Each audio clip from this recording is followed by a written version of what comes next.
જામનગરમાંથી food ડિલિવરીને લઈને એક ચોંકાવનારી ઘટના સામે આવી છે। ઝોમેટો મારફતે મંગાવાયેલા વેજ પાસ્તાની જગ્યાએ નોનવેજ પાસ્તા પહોંચાડવામાં આવ્યા હોવાનો મહિલા ગ્રાહકે આક્ષેપ કર્યો છે। ગ્રાહકે પોતાની ધાર્મિક લાગણી દુભાઈ હોવાની ફરિયાદ કરતા મહાનગરપાલિકાના ફૂડ વિભાગે તાત્કાલિક તપાસ હાથ ધરી છે।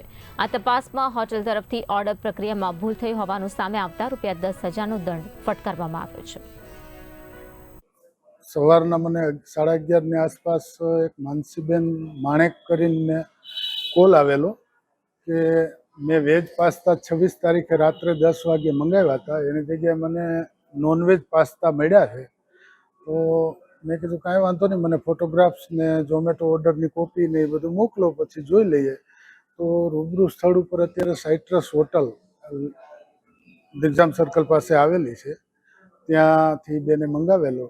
રૂબરૂ તપાસ કરી તો મેનેજર શ્રી એવું સ્વીકાર્યું કે ભાઈ અમારી કદાચ માનવીય ભૂલ હોઈ શકે।